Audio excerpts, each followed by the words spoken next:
pengertian digital learning sebagai sembarang pengajaran dan pembelajaran yang menggunakan rangkaian elektronik, yaitu LAN, WAN, atau internet, untuk menyampaikan isi pembelajaran, interaksi, atau bimbingan.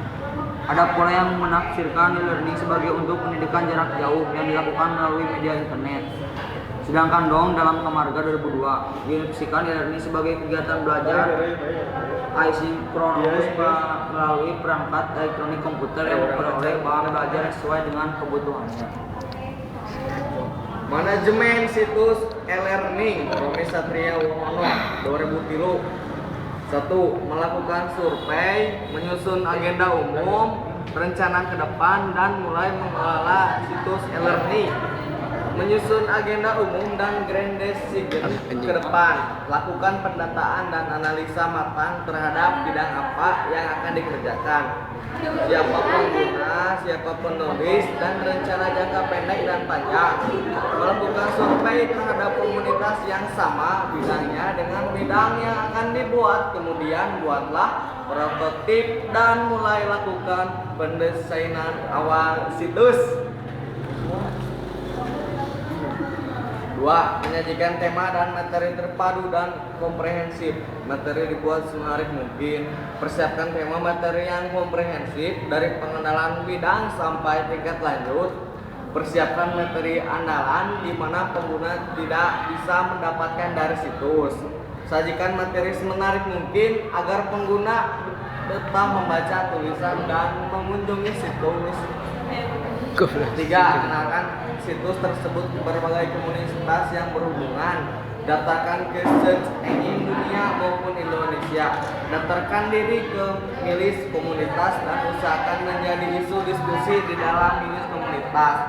Daftarkan ke search engine dunia google.com, yahoo.com, altavista.com, dan sebagainya, maupun Indonesia, search indonesia.com, kata.com, indocenter.co.id, dan sebagainya, untuk menangkap pengguna yang melakukan pencarian dan penjelajahan lewat search engine tersebut.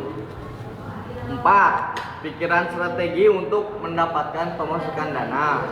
Faktor yang penting untuk menjaga kontinuitas dan keberlangsungan proyek situs e-learning dengan pemasukan dana tersebut bisa memberi reward uang ke penulis dan pengelola. Beberapa cara yang bisa ditemu dalam mendapatkan pemasukan dana adalah dengan 1. Membuka penawaran banner sponsor. 2. Menawarkan ke penerbit buku untuk menerbitkan materi. 3. Membuka training atau kursus. 5. Harus ada 1 atau 2 orang yang berkonsentrasi untuk mengelola, mengkoordinir, dan mendapatkan pemasukan tetap dari situs e-learning. Situs e-learning di samping memberi materi pembelajaran kepada pengguna dan pembaca, diharap juga dapat membuka lowongan kerja dan pemasukan bagi para penulis, sehingga penulis bisa mendapat income dengan bekerja sebagai penulis, trainer, atau usaha lain yang dilakukan. 6. Manajemen yang baik terhadap SDM, penulis, pengelola, dan pembaca. Berikan motivasi terus kepada penulis dan pengelola selalu produktif, menjaga hubungan dengan pembaca dan pengguna situs, misalnya ada forum diskusi, milis, buku tamu, dan sebagainya. Usahakan pembaca mempunyai keterikatan. Apabila dana memungkinkan, lakukan perlombaan menulis atau program beasiswa kepada mahasiswa atau pelajar tidak mampu yang memproduksi penulis.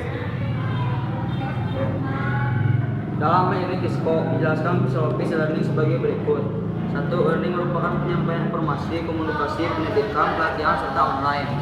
2. E-learning menyediakan seperangkat alat yang dapat memperkaya nilai belajar secara profesional.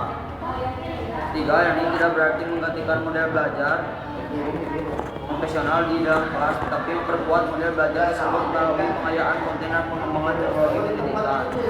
4. Kapasitas siswa amat bervariasi tergantung pada masa visi dan cara menyampaikannya. Karakteristik e-learning antara lain adalah memanfaatkan jasa teknologi elektronik, di mana guru dan siswa dan sesama siswa atau guru dan sesama guru dapat berkomunikasi dengan relatif mudah, dengan tanpa dibatasi oleh hal-hal yang protokoler. 2. Memanfaatkan keunggulan komputer, yaitu digital media dan komputer network.